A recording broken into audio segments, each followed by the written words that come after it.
Welcome to Seoul Palace, isa sa pinaka-iconic na historical sites dito sa South Korea. Dito dati nakatira ang mga hari at reyna ng Joseon Dynasty. At ngayon, isa na itong open museum na pwede nating bisitahin para mas ma-appreciate ang history at culture ng Korea. Pagpasok mo pa lang, ramdam mo na agad ang majestic vibe ng lugar. Ang laki ng palace grounds, punong-puno ng magagandang pavilions, halls at country yards na parang bumabalik ka sa sinaunang panahon. Isa sa pinaka-fascinating na details ng palace ay ang architecture nito. Napaka-detailed ng carvings at ang vibrant colors ng bubong ay may ibig sabihin. Ang red, blue at green ay sumisimbolo sa harmony ng natures at ng royal power. Sa main throne hall, nagaganap ang mga importanteng royal ceremonies noon. Dito rin nagpapatawag ng meetings ang hari kasama ang kanyang officials. Ang dami sigurong historical moments na nagaganap dito, no? Maikli lang ang time ng pag-explore natin sa Royal Palace, pero hayaan nyo, marami pa namang time para bumalik. After exploring the palace, time to experience the modern side of Seoul. From here, pupunta naman tayo sa Myeongdong, isa sa pinaka-lively shopping districts ng Korea. Tara! At syempre, para ma-experience ang local life, sasakay tayo ng bus papunta doon. Let's go! Una, kailangan nating hanapin ang pinakamalapit na bus stop. Buti na lang, madali lang hanapin ang mga bus stop sa Seoul dahil may malinaw na sign at may bus number na nakasulat at pwede mo rin gamitin ang Naver Map o Kakao Map para makita ang tamang ruta at schedule ng bus. Ang sarap lang maglakad dito kasi ang daming magagandang view kahit saan ka lumingon.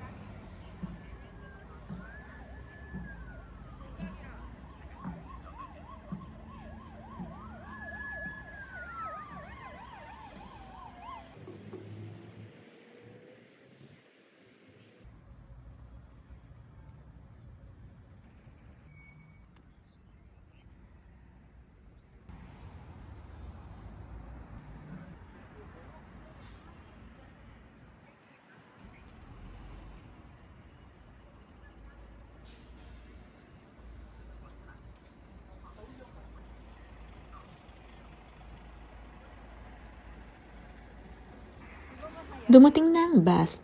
Para sumakay, kailangan nating itap ang T-Money card dito sa scanner. Kung wala kang card, pwede rin cash, pero make sure sakto ang bayad kasi walang suklian sa bus.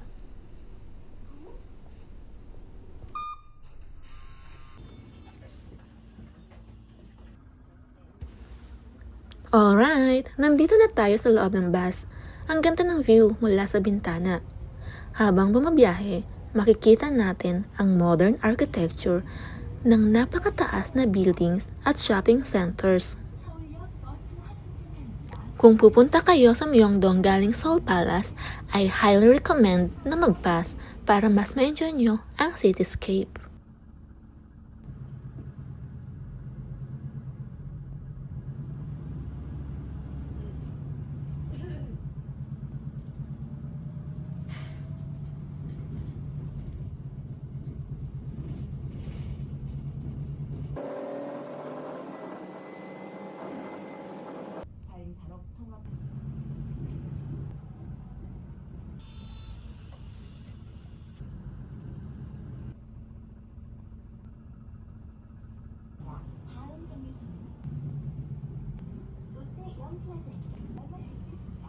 Malapit na tayo sa Myeongdong. Para bumaba, kailangan nating pindutin ang stop button bago dumating ang next station. Makikita mo rin sa screen sa bus ang susunod na stop, kaya siguraduhin mong hindi ka lalampas. Ayan, nakarating na tayo ng Myeongdong. Grabe, sobrang dali lang pala ng bus ride at ang dami mong makikitang magagandang tanawin. Habang bumabiyahe, ready na ako mag-explore, kumain street food at mag-shopping. Charot. Sandali lang kami. Actually, ang pinuntahan namin dito sa Myeongdong ay McDo. Tapos nun, umuwi na kami. Hindi kasi kami pwede magtagal dahil kaya lang naman kami nandito ay para magpalipas ng oras habang ang mga anak namin ay nasa school. So, kailangan bago mag-out sa school ang mga bata ay makauwi na kami. O, di ba? Nakamute. Pansin nyo rin. Pansin ko rin. Actually, sinadya ko yan kasi may mga music ang lalakas. So, baka makopyright.